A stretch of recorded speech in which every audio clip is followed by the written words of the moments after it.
All right, today I have a game for you from 2015 from the Pittsburgh Chess League. The way it works is you come up with a team, you field four players. I was playing board two or board three. So board one would be the strongest player and board four the weakest. Um, so the strongest player of each team plays each other on board one and then board two and so on and so forth.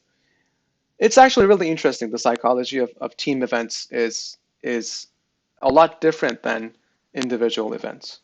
If it's an individual game, you're just doing your best to maximize the outcome. If you're beating a strong player, you're very happy. If the strong player offers you a draw, you might be more inclined to take it, and so on and so forth. And a loss is you're the only person responsible for the loss, right? In a team event, though, it's different. Now imagine your game is the last one to finish. So your three teammates have finished their games, and imagine we're tied as a team at 1.5, 1.5. Let's say three draws, right? So whatever happens in your game will decide the whole team event, right? The whole match. So if you're pushing for a win, you're pushing for the team, right? If you're accepting a draw, you're accepting a draw for the team. So everything's on you. And sometimes a player plays really well, another player doesn't play as well, and it's team spirit. And another thing, if you receive a draw offer, you are allowed to go to your team captain, and Jeff was our team captain, and Jeff Quirk, a master, a good friend of mine, and consult with him if I remember correctly. That's the rules. I don't think I ever did that, so I don't know. Anyhow, this is from 2015. My opponent is a Class A player. I looked at his current rating, and it's about 2050. So my rating back then is his rating today. So let's see how the game unfolded. It's a very interesting game with lots of ups and downs. Really cool pawn moves we missed, and interesting ending as well. So okay, this is a French opening and a sacrifice. So here, um, all French players know that in a position like this, let's say like this pawn isn't really hanging because of this check, and then the queen hangs. If I went too fast, so here the pawn's defended. I again went equally fast, but you get the idea. So the queen is undefended. Now with the bishop on d7, this doesn't work. So here, excuse me. So here the pawn actually does hang, right? I took, well, actually didn't take. So if I take, it's another line, by the way. This is no longer check because the bishop blocks it. I think we looked at this before in a previous video. But this is an interesting line, and white actually has full compensation for the pawn. Maybe nothing more, but it's really interesting. So queen c7, rook e1, also bishop f4 is a move, just defending the pawn, and then the rook comes over with similar ideas. Rook e1 I played, which makes sense. Knight b4, bishop. So here, I think I thought about this one, but then black can continue with bishop a4, and there's pressure. So bishop e3 was played. Dark squares is a theme in the structure usually. He takes b6. b6 looks a bit slow, right? Already black's underdeveloped. So rook c1, and you see all of white's pieces are developed very nicely. This is an outpost I can use. Let's do it like this. For the pawn sacrificed, I have x on a play, whereas black's pieces are asleep. King's 1, 2, 3, no, 1, 2, 3 moves from castling, right? And the king can be weak. And this is a bit artificial. Like, okay, I understand you're giving the queen an escape square, but it's you don't have that kind of time in this kind of position, right? Queen b7, knight f d4. Computer recommends the other knight, and if here, h4, So nothing concrete immediately, but what can I do? Maybe double on the C line, maybe push the pawn further. There's a lot of dynamic ideas here. I played the F knight to D4, knight E7, F4. That's an interesting idea. Knight G6, and here white to play and win. Already it's move 17 and there is a win. Now, what's the most natural continuation to F4? F5, right?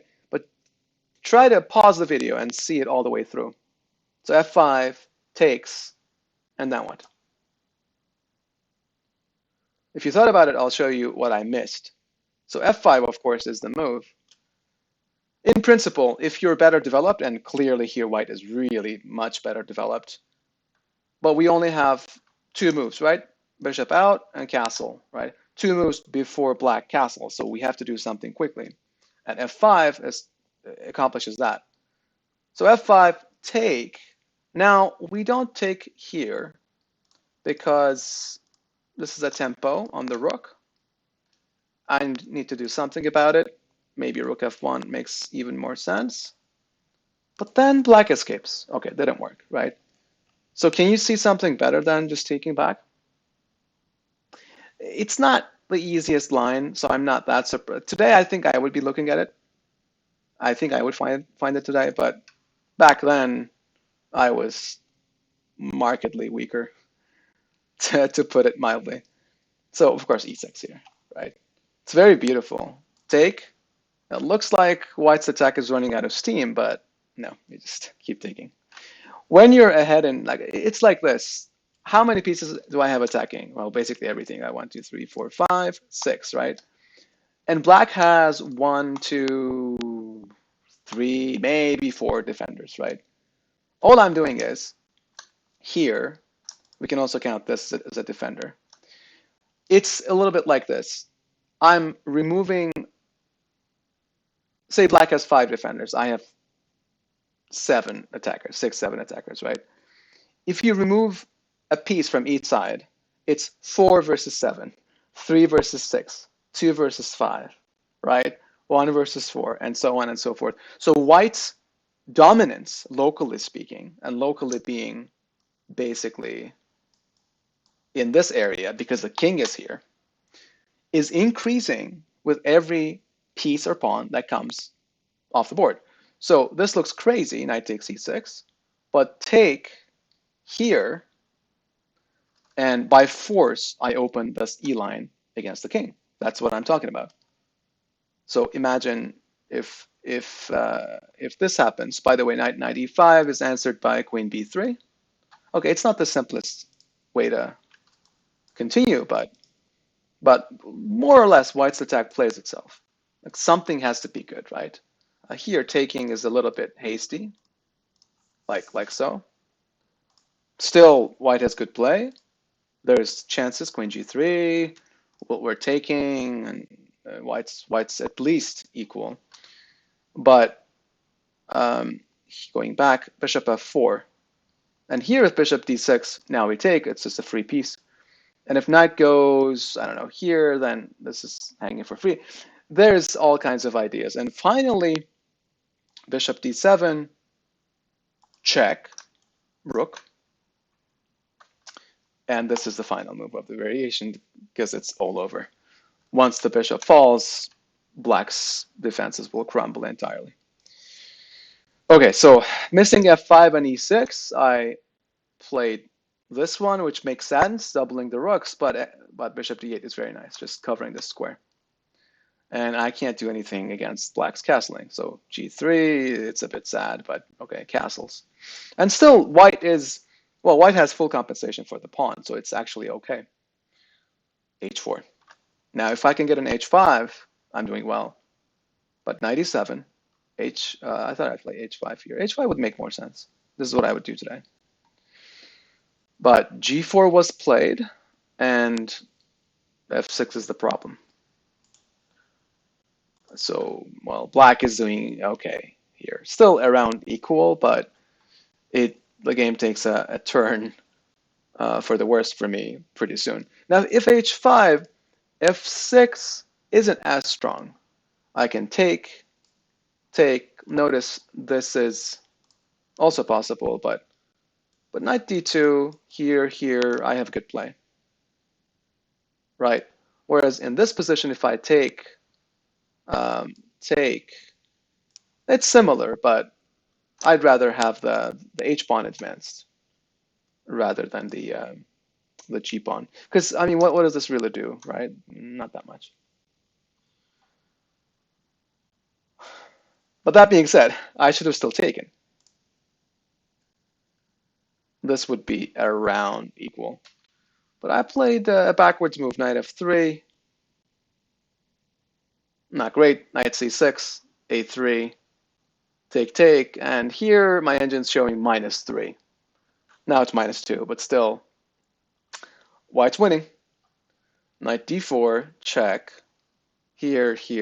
Okay, so keeping the rooks on the board or just taking would be excellent for black, but he just wanted to take a pawn, well, another pawn, I should say, because now I have 4 versus 6, up 2 pawns. But here I have still some compensation actually for for 2 pawns. Knight is good, bishop is good. This one isn't doing that much just yet. So this was all played. King h2 is a good move. I'm really just holding on for dear life. Take. And bishop e8 is a bit of an oversight. Do you see what's the problem here? Now, black's pieces are not placed very, very well, but one of the pieces is really having a hard time breathing. It's this bishop, right? So how can we entomb that bishop? g5. And all of a sudden, now first I was winning. f5 and e6 was missed, right? Then it's equal. Then black was winning. He messed up a little bit. Now it's equal again. And I'll be winning very soon, and then it'll be a draw. So this is what will happen in the overwhelming majority of games. If you're sub 22, 2300, even 23, 2400, let's say, right? There'll be a lot of mistakes. Whereas for grandmasters, 25, 26, 2700, maybe there'll be a couple of mistakes in the game. So you really have to pounce on them when they happen. So from a spectator perspective, I think our games, us mere mortals, it's more fun to watch. So g5 was played, queen f7, gift me the bishop, as Yasser Seirawan says in his videos. And here, well, of course, this is very artificial. Once again, the bishop is not defended. Queen e2, right? Removing the defender of the bishop. Take. Bishop g5, take. Sorry, bishop g5, take. Rook c8. And this is very nice because the rook can never penetrate. Everything is covered. Here. And here I make a bit of a mistake. I should just take my time. There's no need to rush anything. I play rook c1, but the point is, do what you can do in a move, rook c1, in 10 moves. That's a key cat and mouse kind of approach. How about king f3 or king g3, right? If you go here, I don't know, king e2, maybe king d2, maybe then b3. There is no rush. So there's no point, especially just before time control, because this is move 37. Why am I doing this? Because now this is, the computer still shows +2, but I'm not convinced. Maybe there's a win, and if you can find it, please write down in comments. But I'm not so sure. Keeping the rooks on the board though, with a move like rook f1 or king g3, just taking it easy, would be more patient. And also, I'm asking black to do something, and it's very likely he'll go wrong. So psychologically, this is a mistake. And also objectively, probably to keep the winning chances alive, I think I should have kept the rooks on the board. So take, and I don't know. If there's a win, I don't see the winning plan. B5? Okay, this is a horrible bishop. Because I can basically get this. Okay, let's get to that position. The question becomes, does black have a fortress or not? I think there is a fortress that the computer is not able to see for some reason. So I could have done this, for example, right? Computer's showing 1.2 advantage, but I think it's just a draw. And the point is this. How is black going to break through? There's no way. I can shuffle back and forth. And there's a funny position. Um, oh, okay. It's not this position. This is just a draw, but I'll show you something funny at the end. This basically happened in the game. We just shuffled back and forth. I couldn't find a place to enter. Where was that position? There's a really funny line. Okay, here. So I can't find a breakthrough, and g5 check. Now, you could be greedy. You could say, hey, I know, I studied my weaknesses. 8-6 is weak. So I'm going to do king h5, and then take, and I win. And that's a great plan, but you get mated. So it doesn't work. Which means we have to go back, and this is just a fortress. There's nothing to do, and we agree to a draw. I think this is a really interesting game. F5, E6 was interesting. I trapped the piece. I should have kept the rooks on the board. So a lot of critical lines, critical moments, I should say. But we both played reasonably well. I think it made for an entertaining game. Hope you enjoyed it. Like and subscribe. See you in the next video.